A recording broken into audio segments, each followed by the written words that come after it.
हिंदीला राष्ट्रभाषेचा दर्जा आहे. नरेंद्र मोदीला इंग्रजी येत नाही म्हणून हिंदी लादू नका.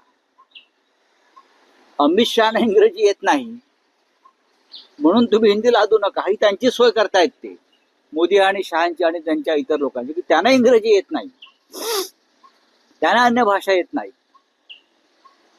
त्यांना हिंदीही मोडकं तोडकं येत आहे. अमित शहाचे हिंदी ऐका तुम्ही, म्हणून तो सूड काढायचा इतर भाषांवरती, हे बरोबर नाही. महाराष्ट्रासारख्या राज्यामध्ये खास करून मुंबई, जी हिंदी सिनेसृष्टीचं प्रमुख ऊर्जा आहे, जिथून हिंदी सिनेमा बनतो, जिथे हिंदी भाषेचा उगम होतो, तिथे तुम्ही आम्हाला कशाला हिंदी सक्तीची करता? या महाराष्ट्रातून, या मुंबईतूनच हिंदी सिनेमा, हिंदी गाणी, हिंदी साहित्य, हिंदी नाटक हे इथे आहे. या शहरात आणि या महाराष्ट्र पृथ्वी थिएटर कुठे आहे? इतर कुठल्या भागात आहे का? या महाराष्ट्रात हिंदी भाषा भवन आहे, उत्तर भारतीय भवन आहे ना. कोणी विरोध केलाय का? मग आमच्यावर का लादता? जिथे नाही तिथे लादा.